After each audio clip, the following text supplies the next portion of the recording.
Thus matters stood while in town people still went on believing in a Belshazzar's feast, that is, in the committee buffet. They believed in it to the last hour. Even the young ladies dreamed of quantities of candies and preserves and other unheard of things. Everyone knew that the collection realized was abundant, that the whole town would be storming the doors, that people were coming in from the country, and there were not enough tickets. It was also known that beyond the fixed price, there had also been considerable donations. Varvara Petrovna, for example, had paid 300 rubles for her ticket and provided all the flowers from her greenhouse to decorate the hall. The marshal's wife, a committee member, provided her house and the lighting. The club provided the music and servants and released Prokhorich for the whole day. There were other donations, though not such big ones, so that there was even a thought of lowering the original ticket price from 3 rubles to 2. The committee indeed feared at first that the young ladies would not come for 3 rubles and suggested arranging family tickets somehow, namely by asking each family to pay for just one young lady, while all other young ladies of the same name, even an addition of 10, would come free. But all fears proved groundless. On the contrary, it was precisely the young ladies who did come. Even the poorest officials brought their girls, and it was only too clear that if they had not had girls, it would have never occurred to them to subscribe. One most insignificant secretary brought all 7 of his daughters, not to mention his wife, of course, and also his niece, and each of these persons held a 3-ruble entrance ticket in her hand. One can imagine, however, what a revolution went on in town. Take merely the fact that the ball was divided into 2 parts, and thus, for each lady, 2 costumes were necessary: a morning gown for the reading and a ball gown for the dancing. Many of the middle class, it turned out later, pawned everything for that day, even the family linen, even their sheets and almost their mattresses, to the local Jews who, over the past 2 years, as if on purpose, had been settling in terrible quantities in our town and keep coming more and more. Almost all the officials took an advance on their salaries, and some landowners sold much-needed cattle, and all this just so as to bring their young ladies looking like real marquises, and to be no worse than others. The magnificence of the costumes this time was, considering the place, unheard of. 2 weeks beforehand, the town was already stuffed with family anecdotes, all of which were immediately carried to Yulia Mikhailovna's court by our witlings. Family caricatures were passed around. I myself saw several drawings of this sort in Yulia Mikhailovna's album. All this became only too well known. There were the anecdotes originated. That, it seems to me, is why such hatred for Yulia Mikhailovna had built up lately in these families. Now they all curse and gnash their teeth when they recall it. But it was clear beforehand that if the committee should fail to please in some way, were the ball to go amiss somehow, there would be an unheard of outburst of indignation. That is why everyone was secretly expecting a scandal. And if it was so expected, how then could it not take place? At noon precisely, the orchestra struck up. Being one of the ushers, that is, one of the 12, quote, young men with a bow, end of quote, I saw with my own eyes how this day of infamous memory began. It began with a boundless crush at the entrance. How did it happen that everything went amiss from the very first, beginning with the police? I do not blame the real public. Fathers of families not only were not crowding each other or anyone else, even despite their rank, but on the contrary, are said to have been abashed while still in the street at the sight, unusual for our town, of the shoving mob that was besieging the entrance and trying to force it, instead of simply going in. Meanwhile, carriages kept driving up and finally blocked the street. Now, as I write, I have solid grounds for affirming that some of the vilest scum of our town were simply brought in without tickets by Lyamshin and Laputin, and perhaps also by someone else who, like me, was one of the ushers. Anyway, even completely unknown persons appeared who came from other districts and elsewhere. The moment these savages entered the hall, they would go at once to inquire in the same words, as if they had been prompted, where the buffet was. And on learning that there was no buffet, would begin swearing without any politics and with a boldness hitherto unusual among us. True, some of them came drunk. Some were struck like savages by the magnificence of the marshal's wife's reception hall, since they had never seen anything like it, and on entering would become hushed for a moment and gaze around open-mouthed. This big white hall, despite its already decrepit structure, was indeed magnificent, of huge dimensions, with windows on both sides, with the ceiling decorated in the old manner and trimmed with gold, with galleries, with mirrors between the windows, with red and white draperies, with marble statues, such as they were, still they were statues, with heavy old furniture of the Napoleonic era, gilt white and upholstered in red velvet. At the moment described here, a high platform rose up at the end of the hall for the writers who were to read, and the entire room was completely filled with chairs like the parterre of a theater, with wide aisles for the public. But after the first moments of astonishment, the most senseless questions and declarations would begin. Maybe we don't even want any reading. We paid money. The public has been brazenly deceived. We're the masters, not the Limkas. In a word, as though it were for just as this. In a word, as though it were for just this that they had been let in.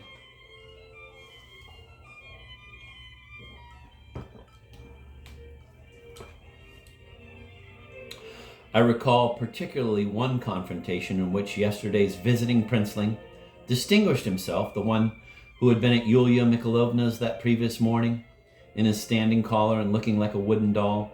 He, too, at her relentless request, had agreed to pin a bow to his left shoulder and become our fellow usher.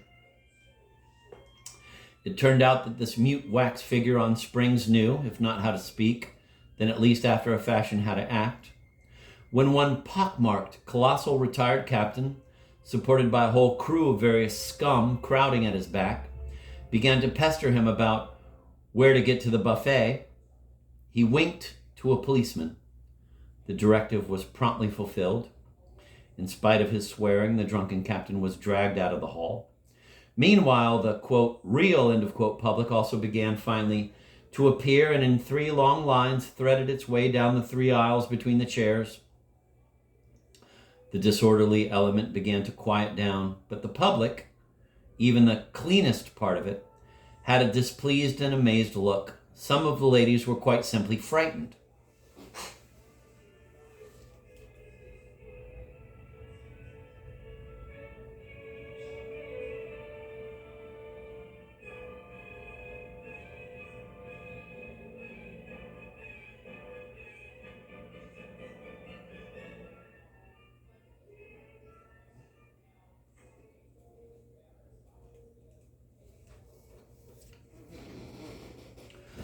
Finally, all were seated. The music also died down. People began blowing their noses, looking around. They were altogether too solemnly expectant, which is always a bad sign in itself. But the Limkas were still not there.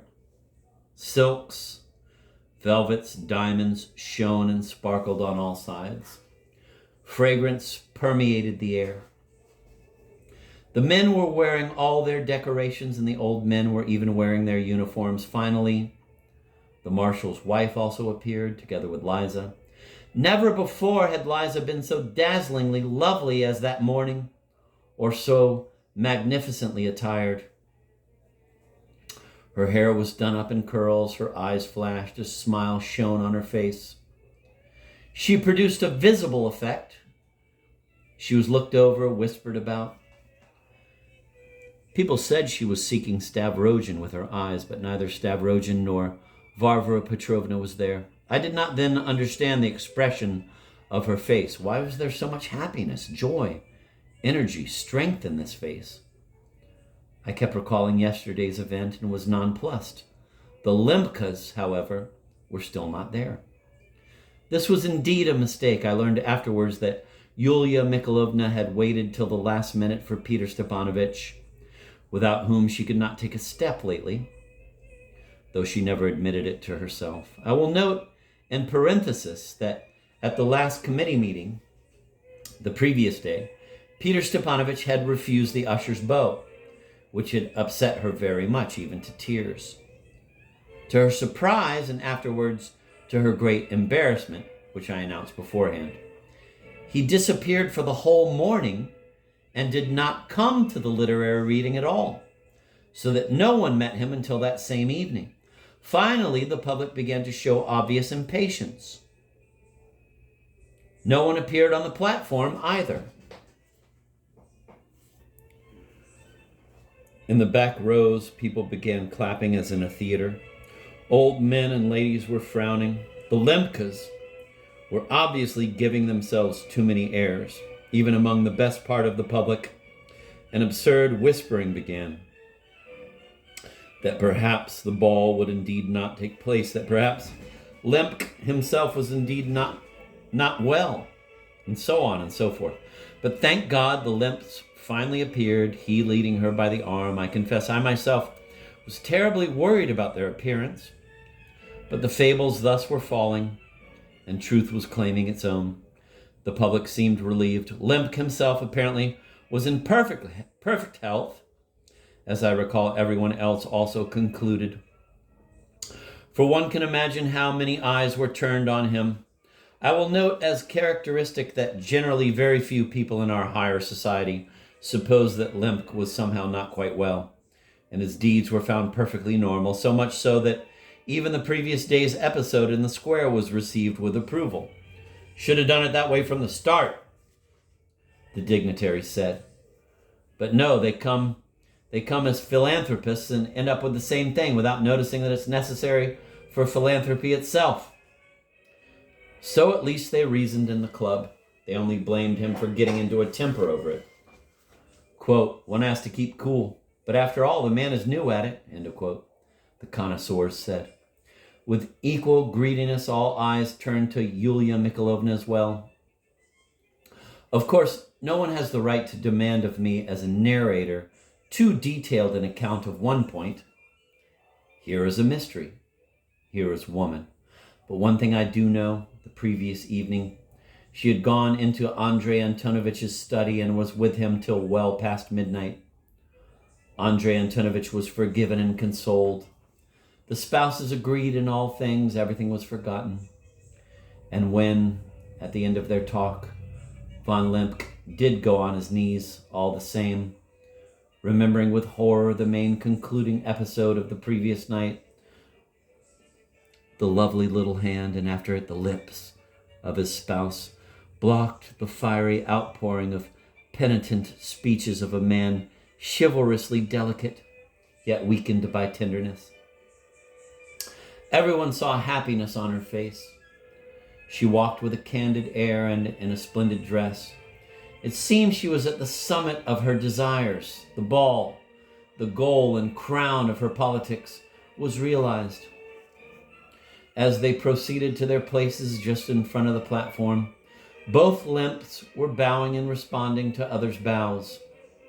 They were surrounded at once. The marshal's wife rose to meet them, but here a nasty misunderstanding occurred. The orchestra, out of the blue, burst into a flourish.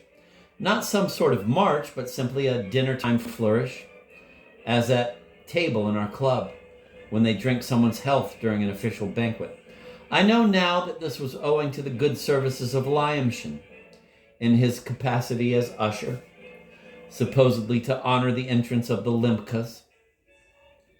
Of course, he could always make the excuse that he had done it out of stupidity or excessive zeal. Alas! I did not yet know that by then they were no longer worried about making excuses, and that day was to put an end to everything. But the flourish was not the end of it. Along with the vexatious bewilderment and smiling of the public, suddenly, from the end of the hall and from the gallery, there came a bra, also as if in honor of the Lemks.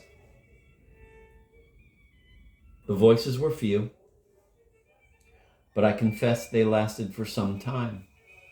Yulia Mikhailovna turned red, her eyes flashed. Lemk had stopped by his place and, turning in the direction of those who were shouting, was grandly and sternly surveying the hall. He was quickly seated. I noticed with fear that same dangerous smile on his face with which he had stood yesterday morning in his wife's drawing room and looked at Stepan Trofimovich before going up to him. It seemed to me that now, too, there was some ominous expression on his face, and, worst of all, a slightly comical one, the expression of a being who is offering himself, oh very well, as a sacrifice, only to play up to the higher aims of his wife. Yulia Mikhailovna hastily beckoned me to her and whispered that I should run to Karmazinov and beg him to begin. No sooner had I turned around than another abomination occurred, only much nastier than the first one. On the platform, on the empty platform, to which till that moment all eyes and all expectations had been turned, and where all that could be seen was a small table, a chair before it, and on the table a glass of water on a little silver tray. On this empty platform suddenly flashed the colossal figure of Captain Lebyedkin in a tailcoat and white tie. I was so struck that I did not believe my eyes. The captain, it seems, became abashed and halted at the rear of the platform. Suddenly, from amid the public, a shout was heard. "Lebyedkin, you?"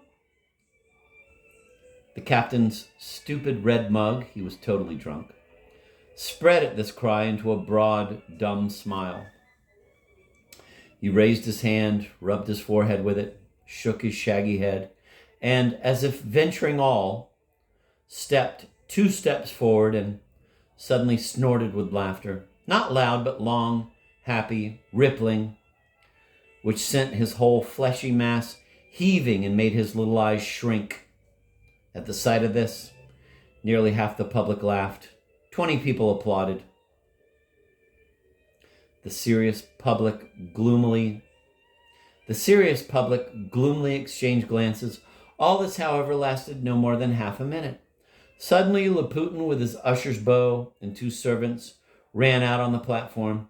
They carefully took the captain under both arms, while Laputin did a bit of whispering in his ear. The captain frowned, muttered, "Ah, well, in that case," waved his hand, turned his enormous back to the public, and disappeared with his escort. But a moment later, Laputin again jumped out on the platform.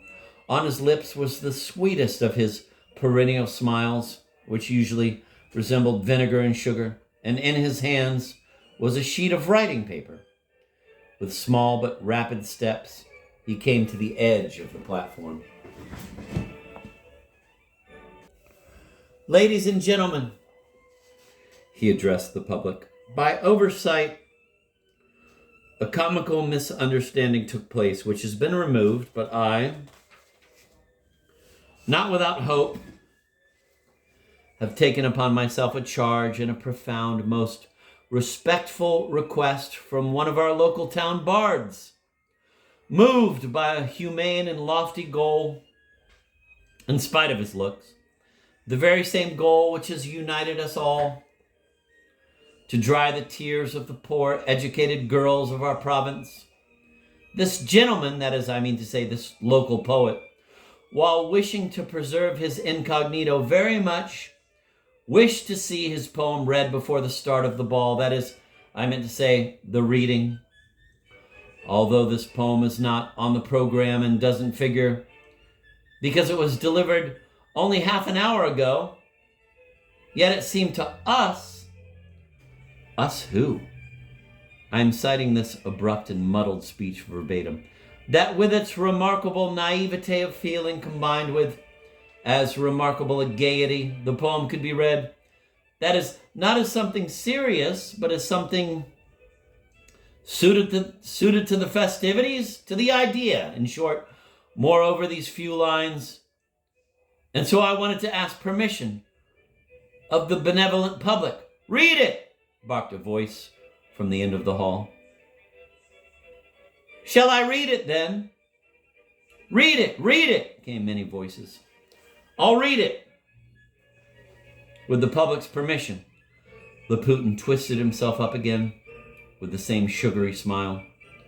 It seemed as if he still could not make up his mind, and I even had the impression that he was worried. These people sometimes stumble, for all their boldness. However, a seminarian would not have stumbled, and Laputin did, after all, belong to the old society. I warn you, I have the honor of warning you that all the same, this is not really the kind of ode that once used to be written for festive occasions. This is almost, so to speak, a joke, but combining indisputable feeling and playful gaiety, and with, so to speak, the real most truth. Read it. He unfolded the piece of paper. Of course, no one had time to stop him. Besides, he was there with an usher's bow. In a ringing voice, he declaimed, "To the fatherland's governess of local parts from a poet at the ball. I give you greetings grand and grander.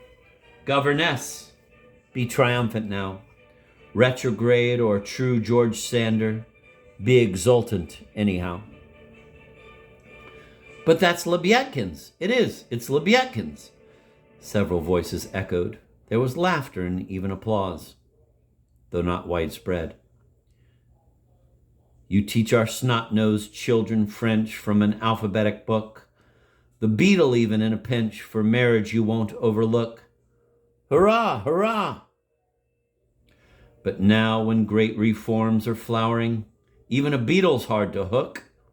Unless, young miss, you've got a dowering, it's back to the alphabetic book. Precisely, that's realism. Not a step without a dowering.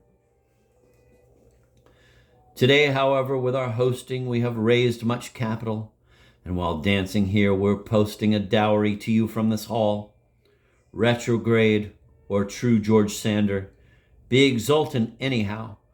Governess by dower grander, spit on the rest, and triumph now. I confess I did not believe my ears. Here was such obvious impudence that it was impossible to excuse Laputin even by stupidity. And anyway, Laputin was far from stupid. The intention was clear, to me at least. They were as if hastening the disorder. Some lines of this idiotic poem, the very last one, for example, were of a sort that no stupidity would allow.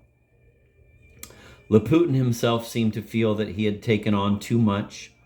Having accomplished his great deed, he was so taken aback by his own boldness that he did not even leave the platform, but went on standing there as if wishing to add something.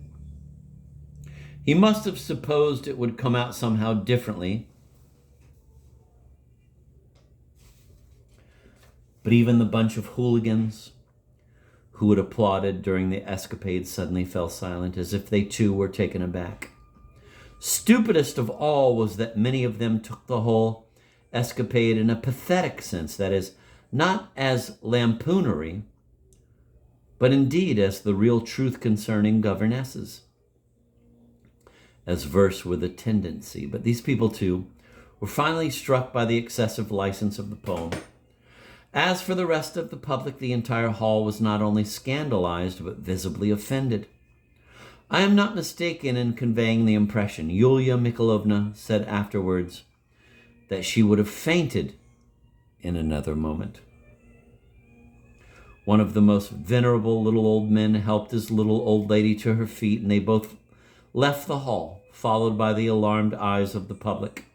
Who knows, the example might have carried others along as well if, at that moment, Karmazinov himself had not appeared on the platform in a tailcoat and white tie and with a notebook in his hand.